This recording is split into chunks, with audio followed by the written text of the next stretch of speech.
Hey guys, Alchemist here. So it's Wednesday night. I haven't been able to take any trades today, and I just thought I'd just jump on and do another video for you guys, a little bit more content out there. So I'm just going to go through what I'm looking at right now on AU. So firstly, I wanted to identify my most recent 15-minute breakup structure. So obviously this here is more recent to up here, but however, if we look at this pullback, it's only a total of 15 pips. And we should all know by now that for myself, I'm looking for a pullback of at least 22 pips. So obviously this one here satisfies that. So looking at this, this is my high. This actually hasn't been identified as the low yet. So this is actually not 100% set because we haven't yet had a pullback of 22 pips for me to qualify as the low. But what we can use is just to have this as a reference, looking overall, this here is our 4-hour low and this here is our daily low, which both I'm expecting to be run. If not this week, then next week. However, we're not just going to sit there and anticipate. We're just going to react with whatever the market gives us. So right now, this is currently the low. What we would do is I would not be looking for any sort of long opportunities as of yet. The only thing that would make me start looking for a long is if we liquidate this 4-hour low and we have a very nice V-shaped reaction, then we get a 15-minute change of character up. I will only use that as a pullback into one of these areas here to then take continuation shorts. So I'll show you the areas that I've highlighted and why. So we've got this area here. So this one, it was a little bit too low in the leg, and we did have this catalyst for a pullback right below it. So the risk to reward entering off of here was not very good, and also there just wasn't any entry. So this would have been the last point of demand. We didn't have any interaction here, so if anything, we could see a short off of the extreme here. But like I said, I wouldn't like to be trading from here. I'd want to be trading from a bit higher up in the leg. So what we've got here is we've got this, which is inducement when we've tapped into this catalyst for a pullback. We've got this zone, which is actually swept liquidity, and we have all of this here as resting liquidity above the zone. So this is the first sort of zone that I'd be looking to take continuation shorts. So essentially what we could see is if we liquidate this 4-hour low, we have a very nice reaction out. We build some liquidity on the way down, tap into something here, hopefully the extreme, and then we start to see a shift. What we would do is just wait until we get into this zone. This would be the first place I'd start to look for shorts, and then obviously wait for one of my liquidation models, which will be covered off in the course, and then for our entry model. If this gets swept, that's fine. What we'll do is we'll just wait for one of the higher zones. This is actually the best place that I'd be looking for, this darker rectangle here. This would be the ideal position for me to take a continuation short from, as it just ticks all of my rules. I'm not going to get into everything on that right now. But yeah, essentially just have these areas marked out. I've got alerts set here that this would be the first sort of place I'd be looking to take continuation shorts. But as well, what I wanted to do was, oh, look at that. We've just taken that 4-hour low. Perfect. So I'm just going to set an alert here as well, just to see if price does come back up.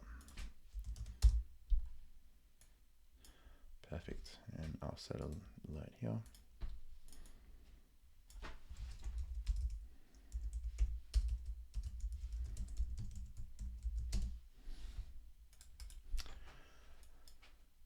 It's exciting. Another thing to actually make note of is once we do take this daily low, or once we actually arrive sort of at the extreme, I would be expecting price to sort of consolidate for at least a few days. It tends to happen if you go back and do some back testing for yourself. If you look at daily zones, weekly zones, whenever price sort of comes to that area, it sort of moves sideways for a bit until it accumulates more orders and then moves into the true direction that it's going to next. So that's all I wanted to show you on this chart now. Obviously for me, there's no trades. I'm going to either wait now for a V-shaped reaction and a pullback into one of these areas to go short, or if we just continue on, then I'm not really going to be able to get on. I don't like to try to catch a falling knife. I want to see a decent pullback and then a continuation from there. But yeah, that's all that I wanted to cover for that. What I also did want to do is have a look at yesterday's price action.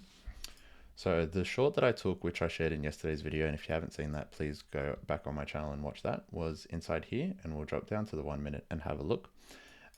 Looking at it again after I got out of the trade, having this last sort of target here wasn't really ideal given where we were situated. Like it wasn't the perfect sort of place for me to be taking that short that I thought would be putting in a lower low. Essentially, one of these zones would have been a much better area for me to do so. So as we were still within here, sort of range bound, and I have actually said this to myself previously in another video, in the EJ video and the backtesting video, if you do want to go and have a look at that one. But when we're range bound, we should only have targets that are within the range. So I should have actually just been targeting something down here, which is where I took the majority of the trade off. However, if I had just closed the rest of the trade, I wouldn't have had that last 10% come back out to break even. But that's okay. It's only 10% and we live and we learn. So that's just something that I've been journaling in my Notion. Cool. And so I wanted to actually go down and look at a trade that could have been taken yesterday. However, I was actually recording the YouTube video for you guys at that time. But also, I'm not going to use that as an excuse. I did want to give myself the day off. And it was good too, because I noticed that there was a big shift in my psychology with this sort of stuff. Because before I did have extreme FOMO, I thought if I wasn't at my charts, 3-4 hours a night, like I wasn't working hard enough, or I needed to be in every single move. And when doing that, I found that that's actually when I was taking the biggest amount of losses. So now that I'm only focusing on one pair and in one session, and only having such a conservative target of 5R, I'm not someone that's sort of like, trying to catch 20, 30, 40-hour trades every single week or every month. That would be nice. I don't think for me personally right now it's consistent, and that it's actually sort of realistic goal, and not, it is realistic, but it's not something that's realistic for the long term. And that's what I'm here for. Like, this isn't something that I'm just trying to make a few bucks and quit and travel the world. This is something that I actually thoroughly enjoy, and something I want to do consistently for a very long time. So I've already been trading now for 6 years, and I don't see myself ever stopping. So given that it's a marathon, not a sprint, I'm more happy to just take those small wins rather than trying to get that one home run. So let's go into the trade that I missed yesterday. So essentially, knowing what I just said, given that we were still range bound, we should have range bound targets. What we then should expect is for the whole range to fail, whether it's to the upside or to the downside. And essentially, we would have wanted price to come into one of these higher supply zones to then take the continuation short, which right now is actually breaking that 4-hour low. So I actually have a quick look. Yeah, perfect. So see how now it's pulling back. This is on the 4-hour. So what we'd wait to see is this would be the liquidation.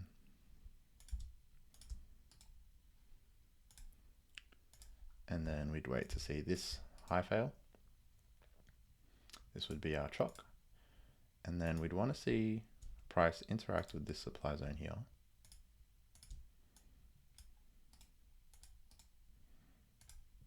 So essentially,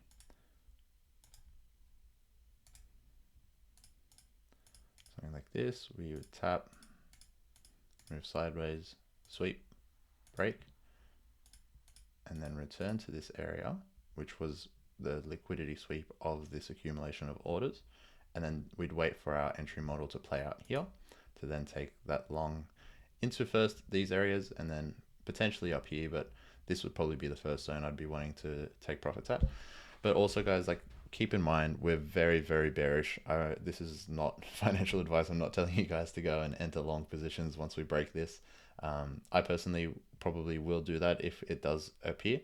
And my rule as well with counter trend trades is that I have a hard TP of 5R. So that's what I found sort of works without having to come back to entry and break evens and all that kind of stuff. And it satisfies you feeling that you want to trade, and it also makes sure that you don't have unrealistic targets. Okay.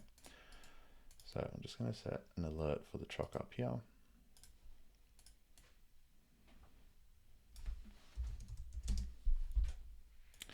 Sorry, this video is a bit all over the place. It's just as price is developing, I'm just having these thoughts, but it's probably good to sort of see it all live in action too.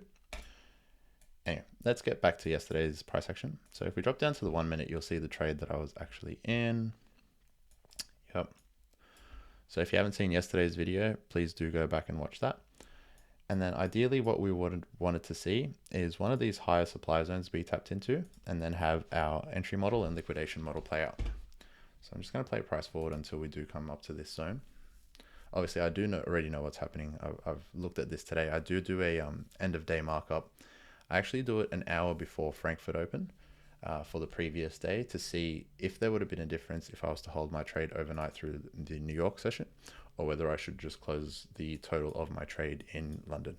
And it is still something I'm still gathering some more information about. And as I do, I'll be sharing that with you guys too.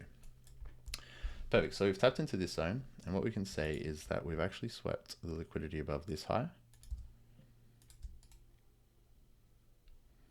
The liquidation models that I've worked on, that's actually probably one of the things that has made the biggest change in my trading.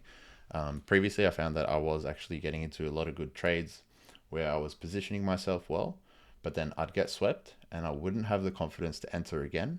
And then the price would actually go exactly as I would have analyzed. It's just I got in a little bit too early. So I've actually created these liquidation models myself by hours and hours of backtesting, and it'll all be in my course as well. So we've swept the high here. The other thing I've been working on too is previously where I would have taken this as a CHOCH because we had that one candle trade below and then the high taken. Now I want to see a range on the 1 minute, sort of like this. So this here, this would be a pivot demand. And this is sort of where I would want to see price interact with, identify the extreme of the leg that broke this demand, and then look to trade off of that. Okay, go back and listen to that, work it out, go on your trade, on your charts and map it out. But yeah, obviously if you do want mentorship, let me know. And if you're interested in the course, let me know. I will be releasing some more information very soon. Cool. So we've swept there. We can say again, this is the CHOCH.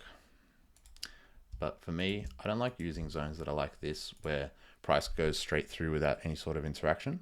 So this can definitely be the first signal, but I wouldn't want to be trading just because I've seen this happen. I'll change that. I want to see price interact with this demand to see if demand's going to hold and if we're going to go higher up into this supply zone, or if demand's going to fail, then supply will hold to push us down further. So we haven't yet interacted. There's our first tap and deeper tap. We've come up. Perfect. We've swept above here.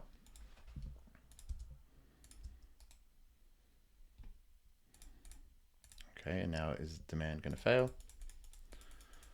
Yes. The extreme of the leg that broke this demand is this here, this bullish candle, which was fully engulfed as well. So ideally, this is where we'd want to be taking a trade. Just going to clean up this supply zone. Okay, now we want to see price generating liquidity on the way back up to then use that as fuel for the next move down. So right now, we keep playing price along. What we're doing here is liquidity, because liquidity is something that I think a lot of people sort of maybe place a bit too much importance on, or they get confused about what exactly it is. And I don't have time to go through it all right now, but it's not really as complicated as people make it out to be. I think a lot of times people actually do that just so that they can sell you their course and sort of say all the secrets are going to be within there. But essentially, if you think about this logically, so why this is liquidity is once we've had this CHOCH, what do people start doing? They'll start to place buy orders. If you're placing a buy order here, okay, say you've seen this, you're thinking price is going to continue bullish. You place your buy order here, and then you have your stop loss placed below that. Cool, 2.5 pips. Okay, and then you do that here again once we break 1 minute structure. Say you take this candle, because it did actually also sweep liquidity. Okay, you want to place another buy order here.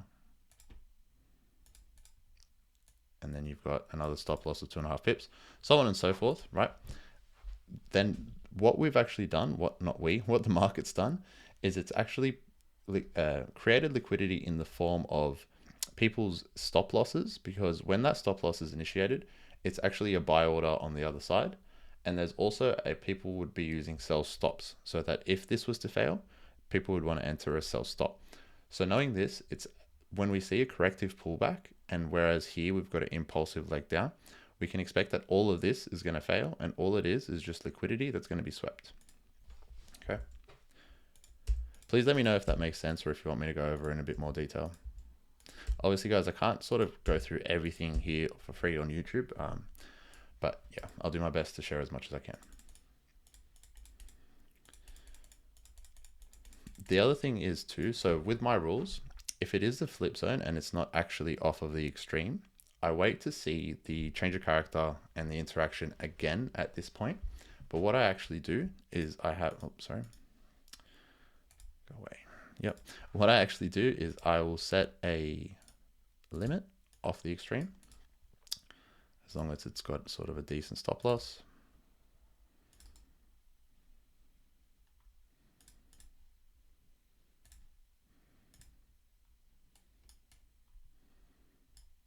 Cool, so we can play the open or play 2.5 pips. So there. Okay, and I just have that order there resting, and then I'll also be monitoring how price reacts at the flip itself.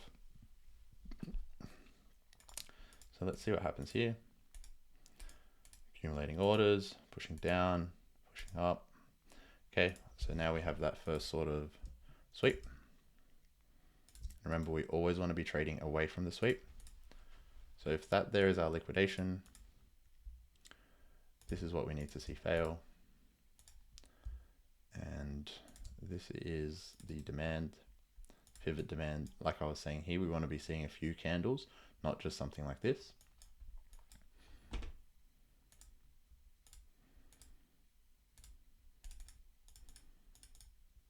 Okay, it's pushed up again even higher. Let's see if we get, okay, perfect. So that looks like that would have tapped the extreme.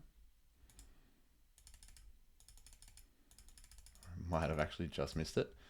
To be honest, I would actually have just played the open, but whether or not you want to count that or not, obviously it doesn't really matter. It's just a back test. I wasn't actually in this trade.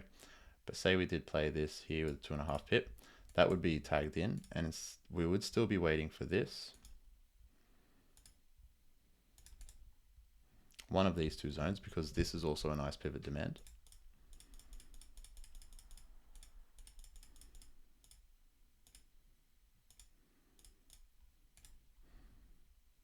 Okay, let's get rid of this one. What we can see here is we've had this interaction. This is a much nicer zone. I probably shouldn't have even marked that one up. It's only 2 candles. I do want to be seeing at least 4 candles in this sort of manner. And then what you can see here is this candle here, swept the liquidity above here.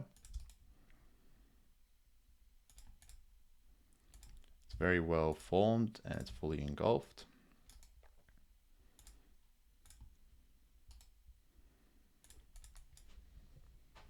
Okay, and at this point, I'm happy to just set a limit off here. The difference is, and why I said here I would have waited to see my whole entry model play out again. And sorry guys about the audio being inconsistent. I'm still waiting on my mic boom arm. I've actually put in a complaint with Amazon. It got delivered to someone else's address and I'm waiting for them to send me another one. So I still have it on a tripod and it's just in the way of my keyboard. So apologies if the audio isn't great. Yeah, so the difference as to why here I said I would have waited for the entry model to play out again, and here I've said I've just put the limit on, is here I would have also just put the limit on once price had failed. But then when I saw all of this corrective action, I'd cancel the limit and wait for the reaction. But here, I'm ready to play it, say in the next 10 minutes or so. I haven't worked out exactly how many minutes, and it's sort of irrelevant, the minutes. It's just how long price develops, and if we interact with something and we have a reaction. But if it's within sort of, say 15 or so minutes of the break, and price doesn't develop too much, it's just built up a little bit of liquidity and it's coming back to tap, then I'm happy to play the limit there. So I'm gonna make this full screen.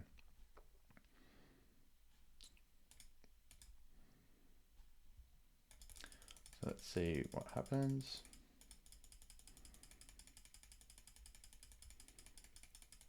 Wonder if we get tapped. Very close.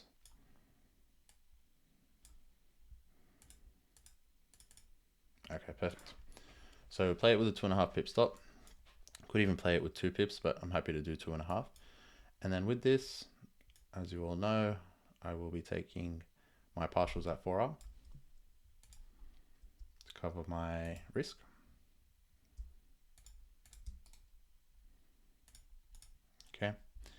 And now that we've actually reacted off a supply zone, which was higher up in premium, I'm happy to be a little bit more aggressive with my take profit.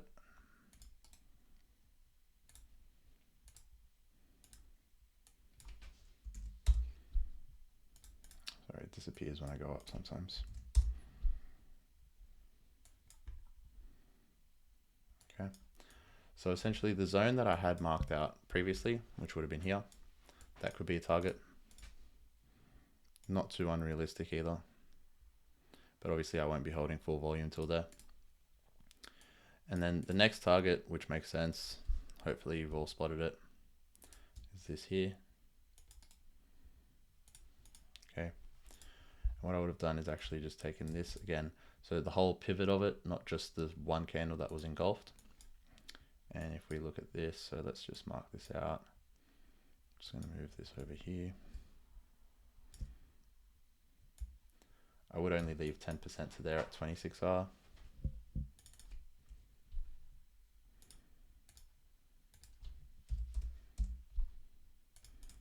Okay. And then if we look at this here, yeah, 9.3, that's great. Move it up a tick just to cover this guy.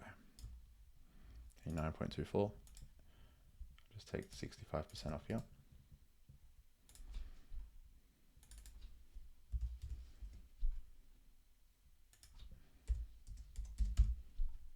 I really thought this was going to be a quick video. It's all right. And then we push this down to here. So let's go back down to the 1 minute now. I do also want to show you potential scalings opportunities.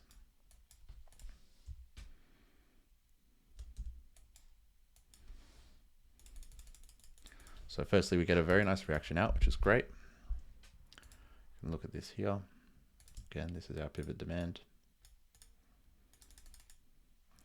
With continuations or scalings, I'm not looking to trade off of this zone here. I'd need to see it interact with something from the left, which happened before our entry. So that wasn't very well explained. I'm not looking for a reaction off of the zone which led to my entry.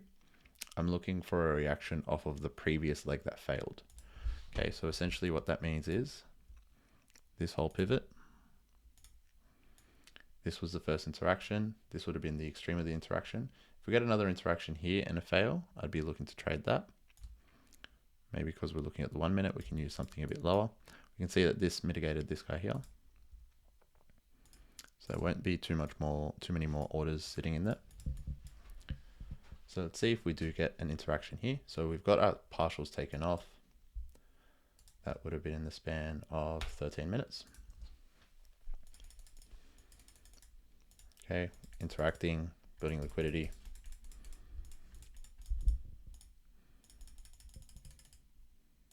Oh,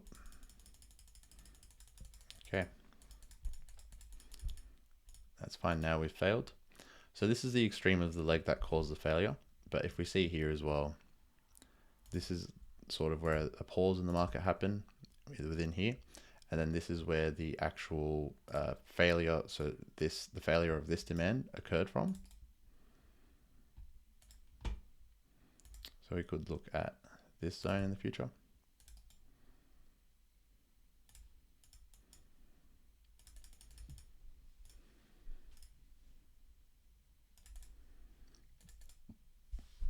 Let's see how many pips this is. 3.5.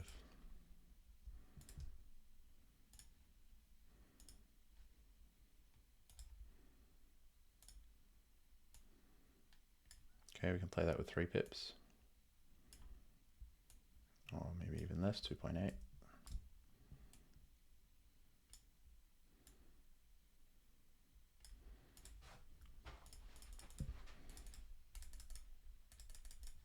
And again, with this, we would be taking our partials at 4R. Also, just something for myself as a rule, I will only ever take a scale in after I'm already risk-free on my first trade.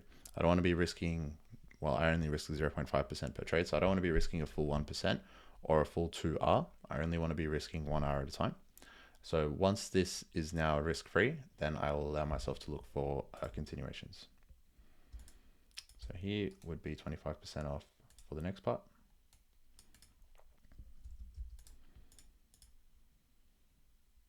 And again, we can just use this 5.89, that's more than enough.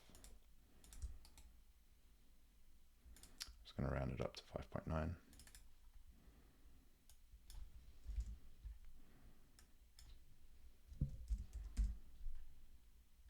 Okay, and then the overall target would be the same.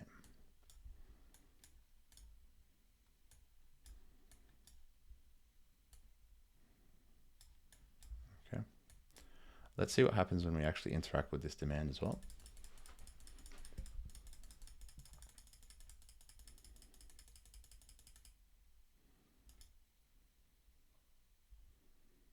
So we can see once we've tapped in, we've gone sideways for a little bit.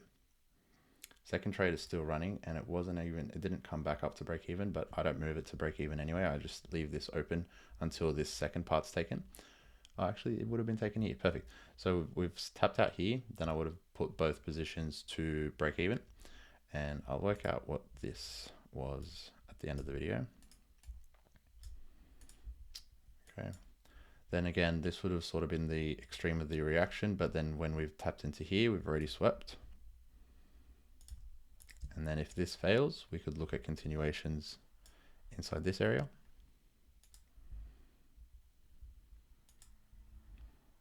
Okay. Now in here, there's not really a nice POI that's formed.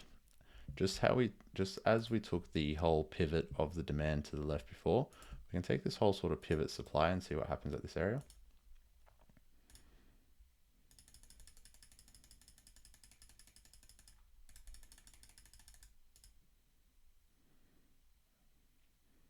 Doesn't quite come back, but that's okay. Oh, yep, it does. Let's see if we could tap.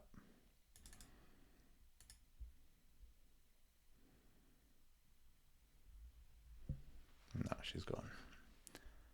That's fine. Let's go back up to the 15-minute, see if our overall target gets achieved.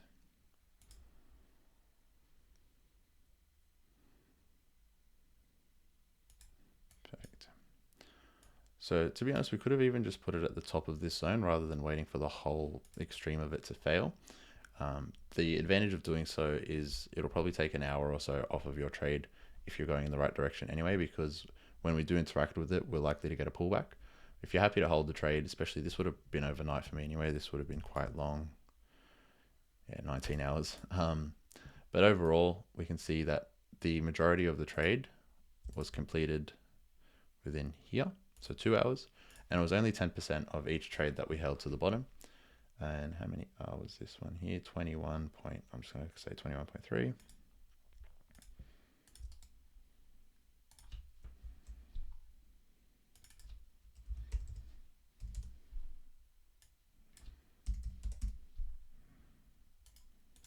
And I'm just going to get a calculator up.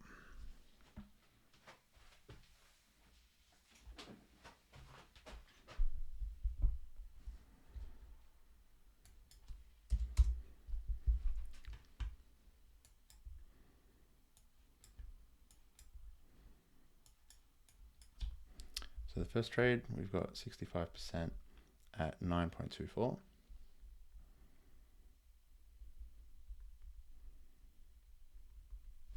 That's 6. And then 65% at 6. That's 4. Plus 6, so that's 10R.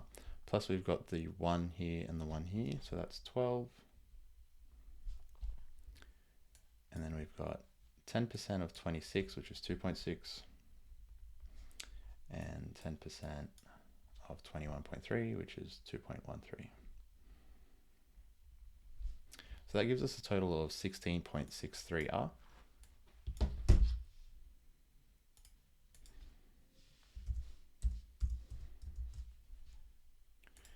However, just keep in mind that the majority of it was taken off in that first 2 hours. But yeah, so that's a trade that I missed yesterday because I was recording a video, but also just because I'd already sort of decided that I wasn't going to be trading. We could also have just looked at this. This would have increased our by a lot. Again, doesn't really, like, this is just a back test, but I'm just showing you guys that this works. If you want to learn how to do this, please let me know.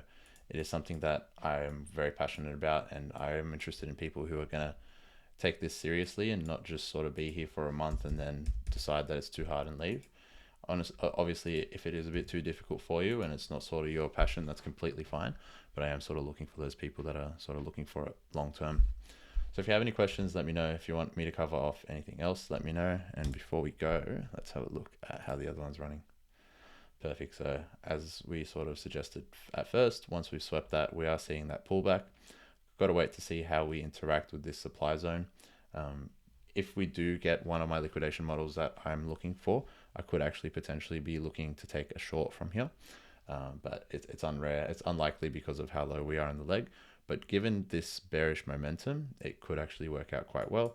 Given I've made my target for the week, I'm willing to be taking that. But obviously tonight I'm done for trading. If it's still here tomorrow, then I will look at it then. If not, I'll hopefully be looking to take shorts from up here. And I'll update you guys towards the end of the week on any trades that I take. Peace and love. Take care. Bye.